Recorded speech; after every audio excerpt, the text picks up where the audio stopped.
ప్రియమైన సహోదరి సహోదరులకు ప్రభు పేరిట వందనాలు. అందరికీ ప్రైజ్ లార్డ్.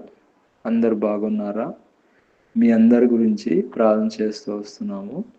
మీలో ఎవరైనా కొత్తగా ఛానల్ చూస్తున్నట్లయితే దయచేసి సబ్స్క్రైబ్ చేసుకోండి.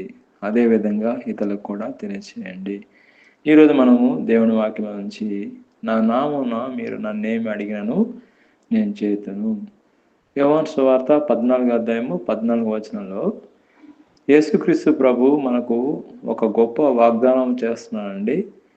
మనం అప్పుడప్పుడు రాజకీయ నాయకులను చూస్తాము. ఎలక్షన్లు అప్పుడు మన ఇంటికి వస్తారు. మాకు మీరు ఓటేయండి, మీకు మేము రేషన్ కార్డులు ఇస్తామండి, పెన్షన్లు ఇస్తామని చెప్తారు. ఓట్లు వేయించుకున్న తర్వాత మనకు కనబడరు. మళ్ళీ ఎలక్షన్లో వస్తారండి మన ఇంటికి. అట్లా కాదండి. మన దేవుడు గొప్ప దేవుడు. మన దేవుడు మంచి దేవుడు. మన దేవుడు ఆరాధనకు యోగ్యుడు, ప్రార్థనలకు జవాబిచ్చే దేవుడు. మన దేవుడు వాగ్దానం నుంచి నెరవేర్చే దేవుడు. మనం చూసుకున్నట్లయితే మన దేవుడు ఏదైతే వాగ్దానం చేస్తాడో అది తప్పకుండా నెరవేరుస్తాడండి. విశ్వాసులకు యేసు ప్రభు ద్వారా తండ్రిని సమీపించే అధికారం ప్రార్థన యొక్క కృపను బట్టి మనకు జవాబు అనుగ్రహిస్తున్నాడు. అదేవిధంగా యేసుక్రీస్తు ప్రభు నామంలో ఉన్న విశిష్టత మనం చూసుకుంటే ప్రభు మాట ఇచ్చాడంటే అది తప్పకుండా నెరవేరుస్తాడండి. మనం ఏదైతే విశ్వాసంతో ఓపికతో సహనంతో మనం వాగ్దానం నెరవేర్చే వరకు ప్రభు పాదాలు పట్టుకోవాలి. మనం ప్రభు పాదాలు పట్టుకోవడమే కాకుండా ఆయన నామాన్ని బట్టి మనం అడిగినప్పుడు దేవుడు మనకు తప్పకుండా సహాయం చేస్తాడు. ఆయన నామం గొప్ప నామం అండి. ఆయన నామం ఎంతో ఉన్నతమైన నామం, గొప్ప నామం, విశిష్టమైనది. ఆయన నామం ఏ నామం సాటి కాదు. ఏ నామంలో రక్షణ లేదు, కానీ ప్రభుని యేసుక్రీస్తు నామను బట్టే మనకు రక్షణ ఉంది. ఆయన నామను బట్టే మనకు ఆశీర్వాదాలు ఉన్నాయి. ఆయన నామను బట్టి మనకు దీవెనలు ఉన్నాయి. ఆయన నామను బట్టి మనకు కాపుదల ఉంది. ఆయన నామను బట్టి మనకు మోక్షం ఉంది. కాబట్టి ఆయన నామం గొప్ప నామం అండి. ఆయన నామాన్ని ఉచ్చరించడం ద్వారా కూడా దేవుడు గొప్ప కార్యాలు చేస్తాడు. ఆయన నామాన్ని ఉచ్చరించడం వల్ల మనం ఒక వాక్యం మనం చదువుకుంటాము. అపోస్తలుల కార్యము 3వ అధ్యాయము 1 నుంచి 8 వచనం చూసుకుంటే, పేతురు యోహానులు దేవాలయంకు ఎక్కి వెలుచుండగా పుట్టినది మొదలుకొని కుంటివాడైన యొక్క మనుషుడు మోసుకొని పోబడుచుండెను. వాడు దేవాలయంలోనికి వెళ్ళు వారిని భిక్షమరుటకు కొందరు ప్రతిదినం వారిని శృంగారపు దేవాలయపు దూరం వద్ద ఉంచుచూ వచ్చిరి. మనం అప్పుడప్పుడు చూస్తూ ఉంటామండి. ఏదైనా సంతాలు జరిగినప్పుడు అనేక మంది భిక్షగాళ్ళు ఉంటారండి. అక్కడ ఇన్కమ్ వస్తుందని వాళ్ళని అక్కడ పెడతారండి. అది కూడా అదే విధంగా ఇక్కడ కూడా పుట్టినది మొదలుకొని కుంటివాడైన ఒక మనుషుడిని దేవాలయం వద్ద అతన్ని భిక్షం అడుగుటకు అతన్ని ఇక్కడ పెట్టినట్టు మనం చూస్తాము. అదేవిధంగా కొన్ని వచనాలు మనం చదువుకుంటామండి. అపోస్తలుల కార్యము 3వ అధ్యాయము 1 నుంచి 8 వచనాలు మనం చూసుకున్నట్లయితే 3వ వచనం చదువుతున్నానండి. పేతురు యోహానులు దేవాలయంలో ప్రవేశింపబోయినప్పుడు వాడు చూచి భిక్షమడుగగా 4వ వచనంలో పేతురు యోహాను వారిని తేరి చూసి మా తట్టు చూడమనిరి. వాడు వాని యొద్ద ఏమైనా దొరుకునని కనిపెట్టచ్చు వాని యందు లక్ష్యం ఉంచెను. అంతటా పేతురు, వెండి బంగారం నా యొద్ద లేవు గాని నా కలిగినదే నీకు ఇచ్చున్నదని నజరేయుడైన యేసుక్రీస్తు నామమును బట్టి నడువమని చెప్పి వాని కుడి చేయ పట్టుకొని లేవనెత్తి వెంటనే వాని పాదములను చీలమండలను బలం పొంది వాడు దిగ్గన నిలిచి నడుచుచు గంతులు వేయచ్చు దేవుని స్తుతిస్తూ వారితో కూడా దేవాలయానికి వెళ్ళాను. చూడండి, ఇక్కడ పేతురు యోహానులు యేసుక్రీస్తు ప్రభు నామాన్ని బట్టి ఉచ్చరించడం వల్ల ఇక్కడ పుట్టినది మొదలుకొని కుంటివాడైన ఒక మనుషుడిని స్వస్థపరిచినట్లు మనం చూస్తున్నాము.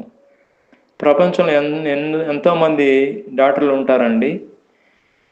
డాక్టర్లు ఎన్నో లక్షల మంది డాక్టర్లు ఉన్నారు. కానీ ఇక్కడ మనం చూసినట్లయితే ఈ విధంగా ఎవరు కూడా చేసినట్లు నేను ఇంతవరకు చూడలేదండి. ఇక్కడ యోహాను గారు అదేవిధంగా పేతురు ఇద్దరు కూడా యేసుక్రీస్తు ప్రభు యొక్క శిష్యులండి.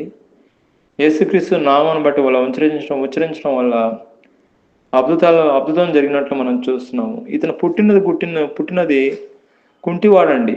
ప్రపంచంలో ఎవరు కూడా ఈ విధంగా చేసినట్లు ఎవరు ఎక్కడ చూడలేదండి. పుట్టినది మొదలుకొని కుంటివాడైన ఒక మనుషుడిని స్వస్థపరిచినట్లు ఎక్కడ లేదు. అది బైబిల్లో మాత్రమే ఉందండి.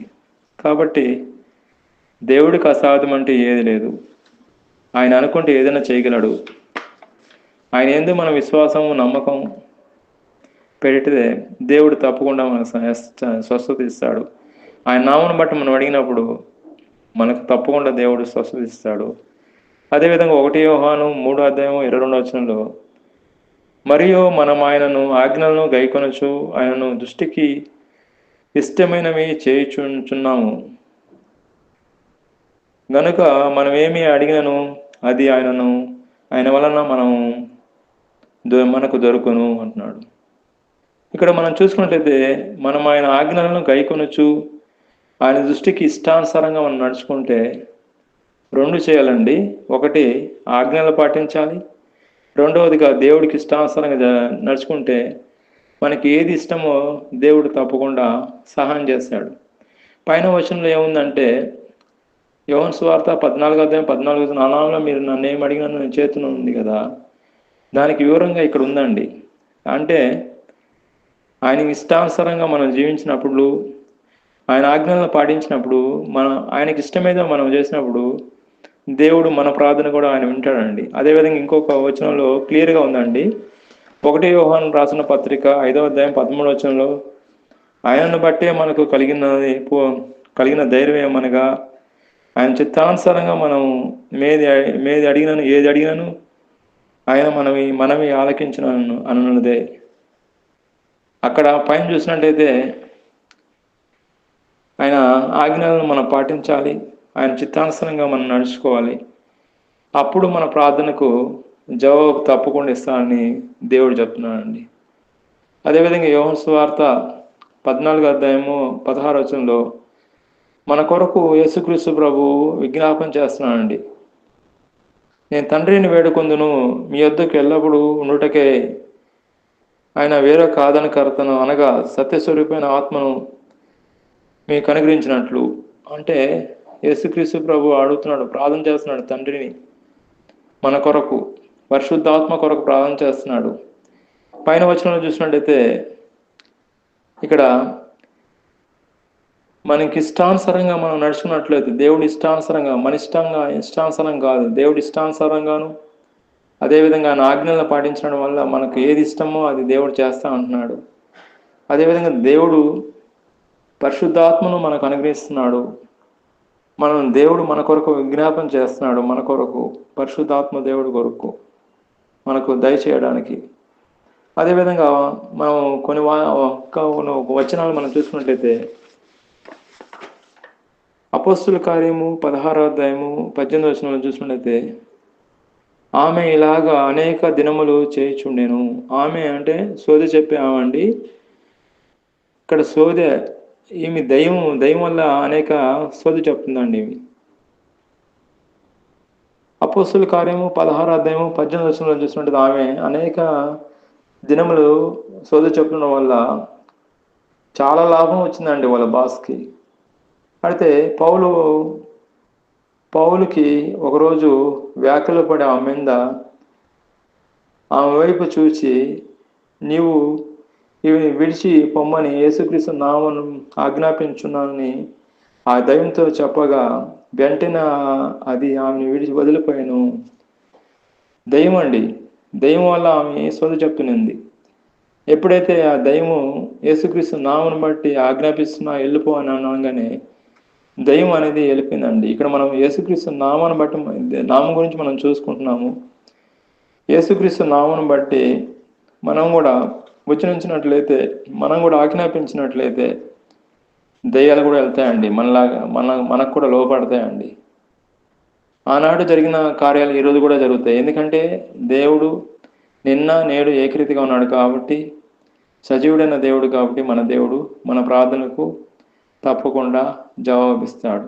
దేవుడి వాక్యం దీవించిన గాక. ప్రార్థన. ప్రియమైన మా పరలోక తండ్రి యేసుక్రీస్తు ప్రభు పరిశుద్ధ నామమును బట్టి మీ సన్నిధికి వస్తున్నాం దేవా. ఈ ఉదయకాలన ఎవరైతే వింటున్నారో వాళ్ళని జ్ఞాపం చేసుకోండి, వాళ్ళని ఆలకించండి, వాళ్ళ ప్రార్థన ఆలకించండి, వాళ్ళకు ప్రతి విషయంలో సహాయం చేయమని, ప్రతి ఒక్కరిని దీవించమని ప్రభువైన యేసుక్రీస్తు నామమున ప్రార్థన చేస్తున్నాం తండ్రి. ఆమేన్.